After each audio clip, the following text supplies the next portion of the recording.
रहा है कि संविधान को बदल देंगे। ये बकवास करते हैं ये लोग। शिव कुमार जी, संविधान तो इस दुनिया में कोई बदल ही नहीं सकता। इसी की लड़ाई तो राहुल गांधी जी लड़ रहे हैं। पूरी कांग्रेस, पूरा देश इसी को लेके तो चिंतित है। जो बुद्धवादी, अम्बेडकरवादी लोग हैं इसलिए तो सड़क पर है। अभी शिव कुमार जी ऐसा कोई बात नहीं। ये तो गणेश जी को भी दूध पिला देते हैं बीजेपी वाले। किसको तोड़ मरोड़ के क्या कर देंगे भैया। अभी 43% आरक्षण दिए ना उन्होंने ओबीसी को तेलंगाना में, कर्नाटक में भी देंगे। 10% आरक्षण ऊंची जात को भी दिया गया है। तो एकदम जो नीड्स है, क्या गरीब मुसलमान को या गरीब ऊंची जात को आरक्षण देने का प्रावधान नहीं होना चाहिए। यदि कोई आलोचना करेगा कि ऊंची जात को आरक्षण क्यों, ये सही होगा क्या? माइनॉरिटीज, गरीब जो है, क्या उसको आरक्षण मिलने का राइट वो इस इंडिया का नहीं है? तो बिल्कुल हर चीज़ों का राजनीतिकरण करना है उन्हें, तो वो करते रहें, उससे हमको क्या लेना देना है भैया। लेकिन गलत है। संविधान सबको अधिकार देता है और संविधान के तहत सबके लिए जो आर्थिक, शैक्षणिक, सामाजिक आधार पर कमजोर है उसको आरक्षण मिलना ही चाहिए। कांग्रेस बेबस होकर प्रिविलेज मोशन लाना पड़ेगा लीडर ऑफ हाउस और पार्लियामेंट्री अफेयर्स मिनिस्टर के अगेंस्ट में, जिस तरीके से आज हुआ। हाँ, निश्चित रूप से सबको राइट है। जब आप मिसलीड करेंगे और सदन के भीतर इस तरह का मिसलीड करेंगे तो कोई भी प्रिविलेज लाएगा, कोई भी बात को रखेगा।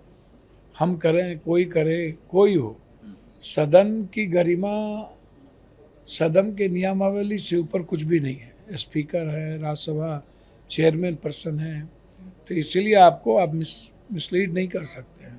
तो सर, कुणाल एक बार फिर से वो खबर में है, एक सटायर किया उन्होंने एकनाथ शिंदे जी के खिलाफ। अब जो चाहे वो बीएमसी हो या फिर उनके ऊपर तमाम एफआईआर्स हुए हैं, उनके ऑफिसेस को तोड़ा गया है। आप इस पूरे प्रकरण को कैसे देख रहे हैं?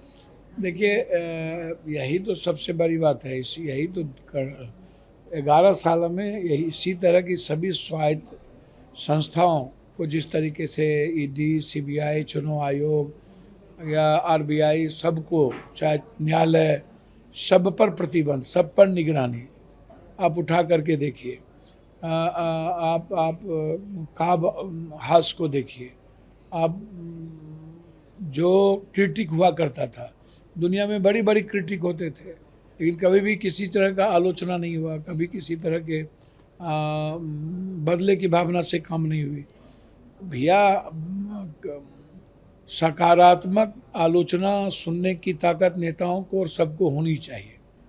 और जब कोई कला भीतर से किसी चीज़ों को कॉमन मैन के लिए पेन दिखता है, उसके बाद कभी आप किसी पेंटिंग वाले को जेल भेज दीजिए, किसी पत्रकार को जेल भेज दीजिए। जब भी कोई स्वतंत्र विचार के साथ इस देश में संविधान की रक्षा के लिए और इस देश के गीता, रामायण, कुरान, बाइबिल, हर तरह के विचारों की रक्षा के लिए यदि आगे आता है, या इस देश के 150 करोड़ के लोगों के लिए, उनके फ्रीडम, उनके जीने के लिए, उनके विचारों के संरक्षण के लिए आगे आता है, तो सत्ता पक्ष हमेशा बर्बर होकर हमला करती है, केस करवाती है। तो ये बिल्कुल गलत है। हम पर भी बहुत सारी बात है। कल पुतला दहन मेरा होगा, लोग बजरंग दल और विश्व हिंदू परिषद के लोग कल पुतला दहन मेरा करेंगे, तो हम क्या करें? आप हमको बताइए। हम पप्पू यादव हैं तो हम क्या ताकत दिखावे? ऐसा नहीं है, सबको स्वतंत्र है। उद्धव ठाकरे, आदित्य ठाकरे हो, दोनों ही कुणाल कामरा के सपोर्ट में आए हैं। पूरी पार्टी जो उनकी है वो सपोर्ट में आए। उन्होंने कहा है कि गद्दार को गद्दार अगर कहा तो इसमें गलत क्या है। एकनाथ शिंदे ने गद्दारी की हमारे साथ। और देखिए, इस देश में राजनीति का मतलब ही हो गया है दोगलई तेगलई। जितना बड़ा दोगला, जितना बड़ा तेगला, जितना बड़ा झूठ, उतनी बड़ी पॉलिटिशियन, उतना बड़ा सत्ता मिल जाती है। हम भी दोगलई करेंगे। देखिए, इसीलिए सवाल उद्धव जी या आदित्य जी का नहीं है। सवाल जो भी देश में संविधान को मानने वाले लोग हैं और स्वतंत्र लोग हैं, गीता रामायण को मानने वाले, शिव और कृष्ण को मानने, राम को मानने वाले, मोहम्मद को मानने वाले लोग हैं, वो हर लोग इस देश के विचारों का सम्मान करेंगे। हर तरह के कला का सम्मान के लिए वो सड़कों पर आएंगे और आना भी चाहिए। Sir, all national law board 26 तारीख को एक कॉल प्रोटेस्ट करेगा, नेशनल वाइड प्रोटेस्ट है वो। वक्फ बोर्ड जो बिल है 2024। अच्छा, सबको राइट नहीं है क्या? जब आप संविधान से ऊपर बहुमत के आधार पर, ताकत के आधार पर यदि किसी भी विचार को, किसी भी जीने के तरीके को, किसी भी धर्म, जाति, मजहब के संस्कृति को, उसके आध्यात्मिकता को आप यदि चैलेंज करेंगे और बिल्कुल मुखेर कानून सब कुछ ख़त्म कर देंगे, तो ज़रा आप हमको बताइए, तो हर आदमी को मंडल कमंडल आरक्षण सभी लोग मीना आंदोलन सब लोग लड़े हैं, तो क्या सभी तरह के विचार वाले जो लोग हैं, यदि आप उसको बिल्कुल उनके जीने के तरीके पर हमला, आज़ादी पर हमला करेंगे, तो उन्हें लड़ने का सड़कों पर, डेमोक्रेसी में यही राइट तो है हमारे संविधान का। सभी लोग बोलेंगे, बोलना भी चाहिए, लड़ना भी चाहिए। जब सदन नहीं सुनेगी तो सड़क के अलावा तो कोई रास्ता नहीं। सर, बिहार में इसी साल के अंत में चुनाव होना है। लालू यादव भी काफ़ी एक्टिव थे, उन्होंने भी मोतिहारी में कहा है कि कोई माई का लाल इस बार तेजस्वी को मुख्यमंत्री बनने से रोक नहीं सकता है। उनके ही नेतृत्व में, तेजस्वी यादव के नेतृत्व में बिहार में इस बार। अच्छा, एक बात बताइए, लालू यादव जी का परिवार रेस्पेक्ट करता है, पूछता है? लालू यादव जी का बेचारे का कुछ चलता है? इन लोगों का बस चले तो कब लालू यादव जी को हटा दे। लालू यादव जी का तो अब राजद है नहीं किसी भी कीमत पर। आप उठाइए, देखिए आप, लालू यादव जी का तो राजद है नहीं, कॉरपोरेट हो चुकी है राजद। जिसको जमीन से कोई लेना देना नहीं है, उस तरह के लोगों के साथ घिर गया है राजद। समाज में मतलब नहीं, बिहार के पीरा नहीं, जो बिहार को जानता ही नहीं है। बांध जाने प्रसव की पीरा।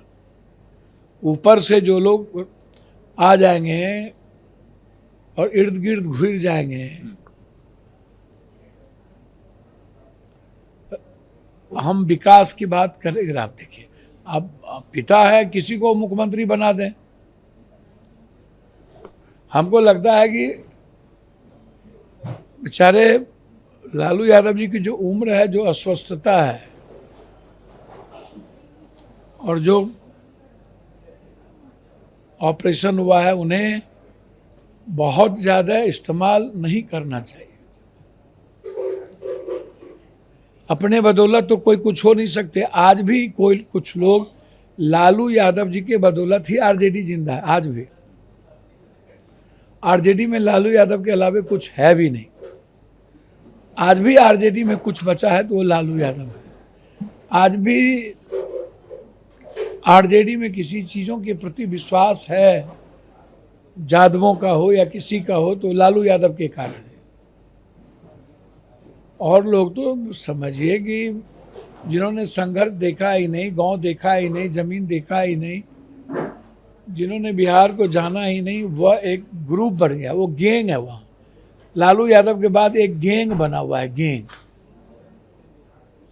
सर, आपका रोल है आने वाला चुनाव में? आप अपने आप को कांग्रेस का एसोसिएट मेंबर बताते हैं दुनिया से। भैया, अब तो कांग्रेस को तय करना है ना, हम तो रंक हैं, कांग्रेस राजा है, तो राजा न रंक के बारे में तय करता है।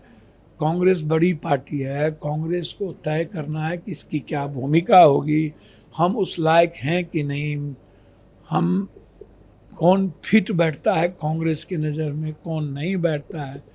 कांग्रेस के अपने तरीके, हम ना प्यार करते हैं कांग्रेस से, एक तरफा प्यार करते हैं। अब जैसे आज कांग्रेस को बुलाया ही नहीं गया लालू यादव जी के द्वारा इफ्तार पार्टी में, तो अब कांग्रेस को सभी लोग अछूत मानते हैं और हम कांग्रेस के साथ बिल्कुल समझिए कि ब्लाइंड लव करते हैं। जितना कोई कांग्रेसी नहीं कर सकता है, उससे ज़्यादा कई अरब गुना ज़्यादा पप्पू यादव करता है। और राहुल गांधी और प्रियंका गांधी जी के प्रति हमारी निष्ठा है, थी और आजीवन रहेगी। अब कांग्रेस को क्या करना है हम मुझे लेकर के, अब कितना परीक्षा पप्पू यादव को देना होगा, हमें तो जितना परीक्षा देना था देना है देंगे।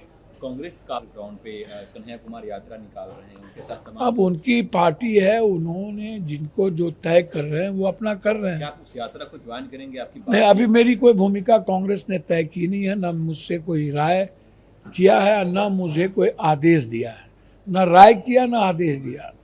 बस जहाँ भी कभी झारखंड में, दिल्ली में जब भी कोई ऐसी बात होती है तो मैं कांग्रेस के साथ खड़ा रहता हूँ, उस विचारधारा के साथ।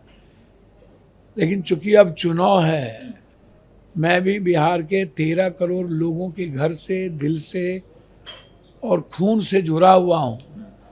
मेरी जिंदगी बिहार है और मुझे लगता है कि अब काफ़ी अपेक्षा महसूस करता हूँ। और मुझे पता नहीं कहाँ से क्या है, लेकिन लगता है संघर्ष करने वाले या आम आदमी की आवाज़ या हर घर के बेटे या हर घर की मदद करने वाले लोगों को राजनीति में कोई जगह है या नहीं है, या पॉलिटिकल पार्टी उसको सही मानती है कि नहीं। मुझे लगता है मेरी ताकत ही मेरी कमजोरी बन जाती है। मेरी ताकत 13 करोड़ लोग, इस देश की सेवा है, और वही मेरी कमजोरी लगता है बन जाता है। सच्चाई बोलना, सच के साथ रहना, आम आदमी के लिए लड़ने का जज्बा, मरने का जज्बा, 23 घंटा काम करने का जज्बा, और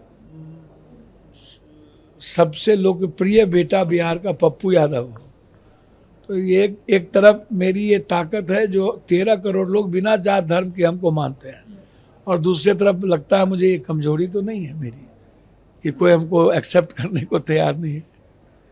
धन्यवाद। आ रहा है कि जो इशू पे हम लोग डिस्कस करना चाह रहे हैं सरकार डिस्टर्ब कर रही है। इसमें कहाँ बहस है? सरकार ही हाउस बंद कराती है, सरकार ही एजेंडा तय करती है, पूरे देश की संस्थाएं चौपट है, कोई बोलने की आज़ादी नहीं है, स्वतंत्रता नहीं है। भैया साउथ नॉर्थ बटा हुआ है, मणिपुर नॉर्थ अलग। मतलब हमको तो लगता है कि डिलिमिटेशंस हैं, भाषा की बात है, जो परिस्थितियां हैं, आप यदि सामाजिक और भौगोलिक परिस्थिति और परिवेश को नहीं समझिएगा और इसी तरह डेमोक्रेसी की स्वतंत्रता जो हमारी खूबसूरती है अपनी बात रखने की, आप सुनिए, आप बहुमत के आधार पर तो खत्म कर ही रहे हैं, सहमति तो कुछ होती नहीं है। तो प्रियंका जी ने जो बात कही गलत क्या कहा? पीएम मोदी रमज़ान का पावन महीना चल रहा है, 32 लाख मुसलमानों को सौगात मोदी देंगे जिसमें किट होगा उनको। अच्छा, दिल से कि दिमाग से? बीजेपी वाले कर रहे हैं सबका साथ सबका विकास। मुझे तो आप संविधान से चलिए ना। कौन सा, जब आप विदेश जाते हैं तो अरब में अलग भाषा, गल्फ में अलग, बांग्लादेश में अलग, यहाँ अलग। कोई किट नहीं दीजिए, गरीबों की जाति जनगणना कर लीजिए, आरक्षण निजी क्षेत्र में दे दीजिए, 5 किलो अनाज नहीं दीजिए, खैरात नहीं दीजिए। और मुझे लगता है कोई भी धर्म हो, मजहब हो, चाहे वो सनातन हो, चाहे बौद्ध हो, चाहे सिख हो, ईसाई हो, चाहे इस्लाम हो, सभी लोग आज़ादी चाहते हैं, फ्रीडम चाहते हैं। बंधुआ मजदूरी की तरह उन्हें बांधिए मत जी। उनके धार्मिक आज़ादी पर हमला मत कीजिए, स्वतंत्रता पर हमला नहीं कीजिए।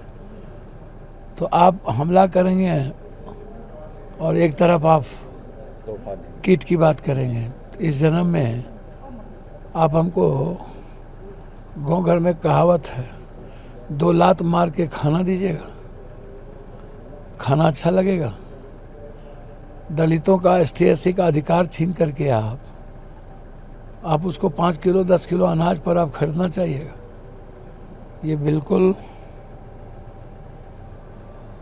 सही सोच नहीं है। सोच परिवर्तन करना हो मोदी जी को जी तो दिल से करिए जी। और दिल से गले लगाइए।